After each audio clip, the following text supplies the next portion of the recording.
videoaula de hoje tem como objetivo falar sobre os danos da geração de energia.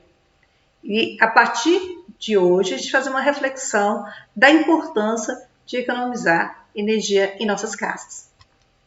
Este material foi retirado do acervo online do estado de Pernambuco. Fontes de energia e poluição.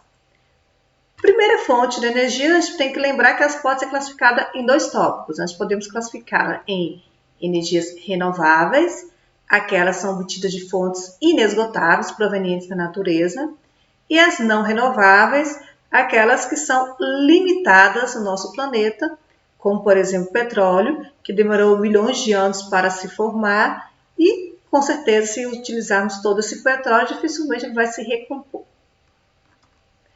As energias renováveis, a primeira que nós vamos comentar são as hidrelétricas. As hidrelétricas, elas são obtidas a partir da passagem da água por turbinas. Então, nós temos aqui grandes turbinas.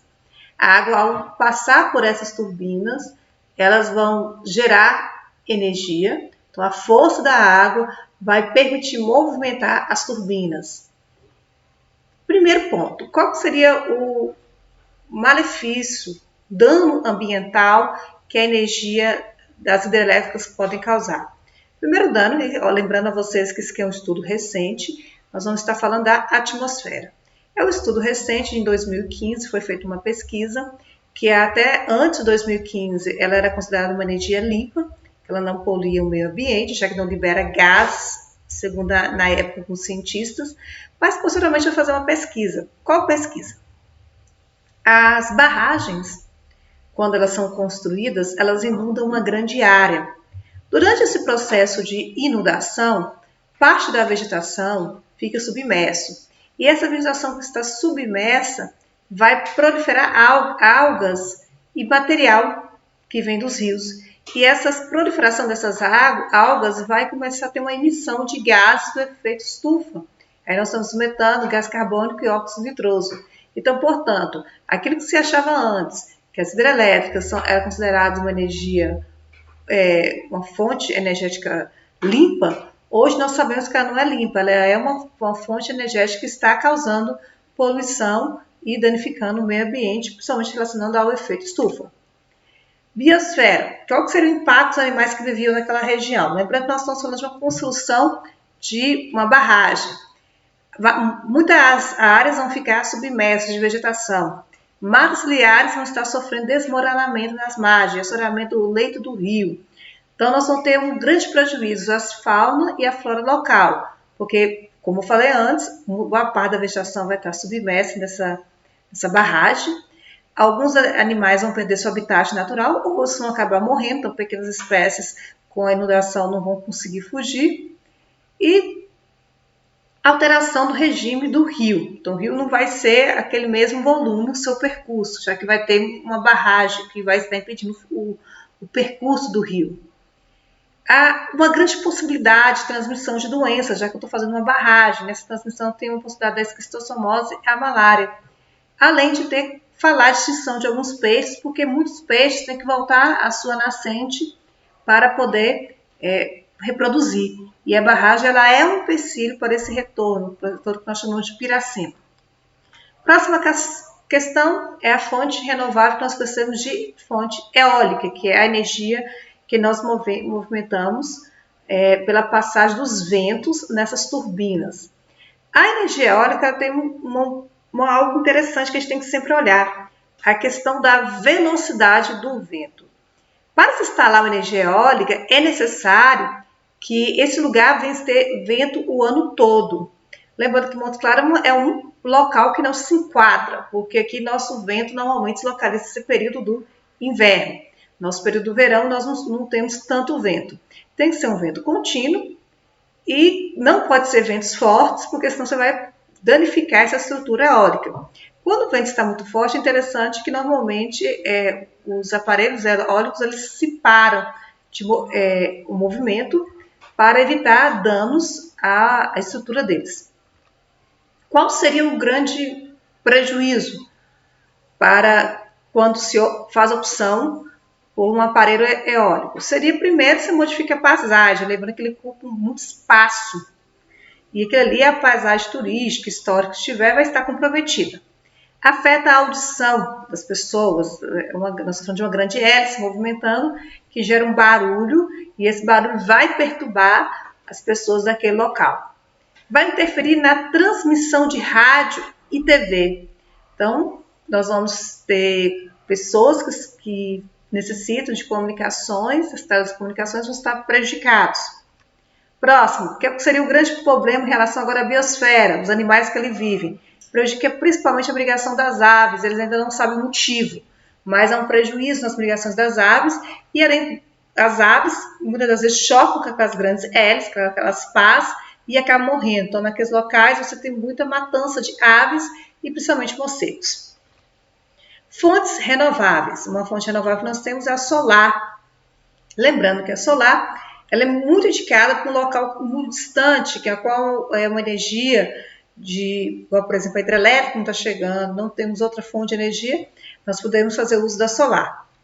Ela é convertida em energia elétrica usando umas células que nós chamamos de fotovoltaicas. Ela pode ser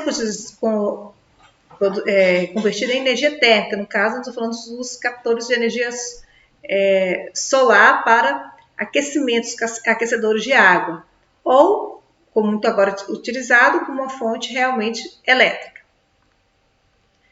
Qual seriam as causas assim, principais de poluição? Isso é uma poluição visual, porque vai ocupar um grande espaço, e aí você vai modificar paisagens que são turísticas, históricas. Você tem a poluição do solo e da água. Qual o motivo? Esse aqui é o grande impasse com relação à energia solar.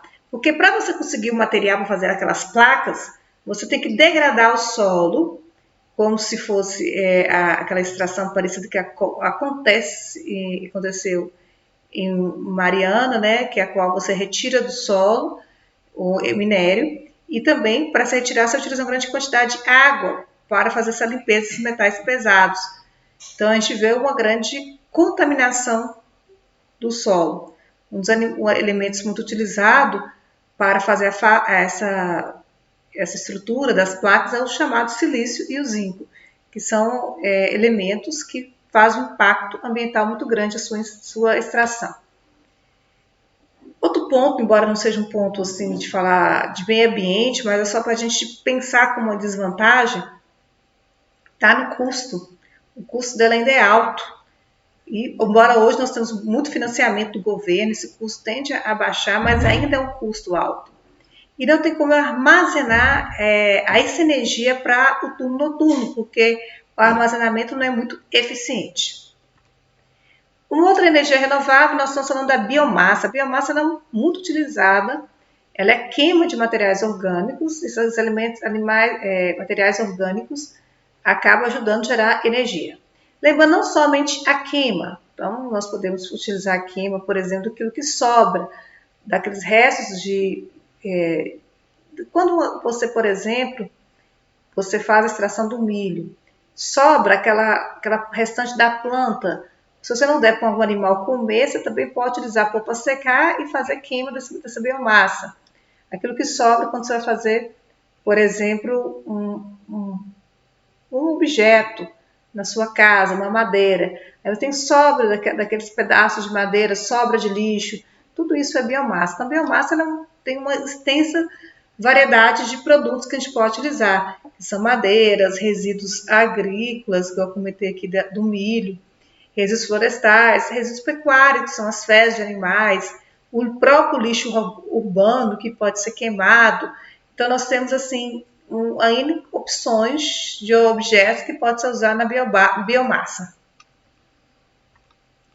Qual seria o seu grande desvantagem, né? Porque, na verdade, poluição é quase que nula, porque eu já está utilizando aquelas matérias-primas que seriam lixo, que seriam descartadas. Então, poluição, quando devidamente utilizada, ela é nula. Mas tem uma dificuldade no armazenamento da biomassa sólida. O que se fazer com tanta quantidade de lixo? Como você vai armazenar?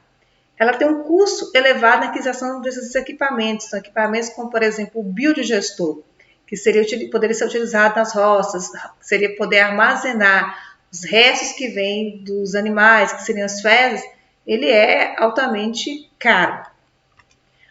Vamos falar agora um pouquinho, essa que já é não renovável, que é a termoelétrica. Na termoelétrica nós vamos usar um combustível que vai fazer o aquecimento dessa água. Aqui nós estamos falando de uma verdadeira panela de pressão. Esse vapor ele vai ser direcionado para movimentar a turbina. Agora, o que vai variar aqui nessa termoelétrica, quem vai aquecer essa caldeira? Quem é o elemento que vai aquecer? Esse elemento utilizado, nós temos o petróleo, que pode ser a gasolina.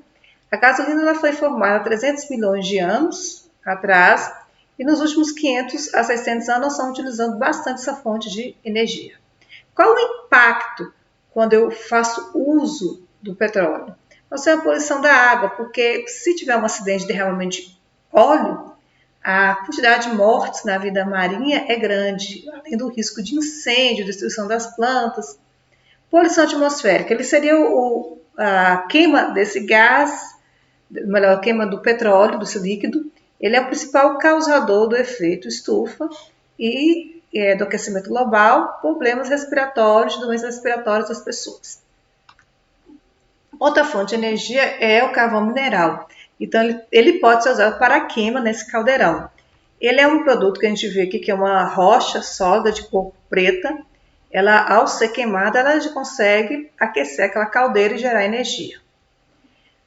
O grande impacto é a poluição atmosférica, porque vai liberar gases, que é o gás responsável pela intensificação do efeito estufa. Poluição de água e solo, presença de birita, que é extraído junto com o mesmo, e quando em contato com a água, o oxigênio transforma em ácido sulfúrico. Então, nós temos no processo de extração dela, nós podemos ter a contaminação da água e do solo. Outra fonte de energia não renovável é a energia nuclear. Essa energia nuclear, o principal produto que nós utilizamos é o urânio.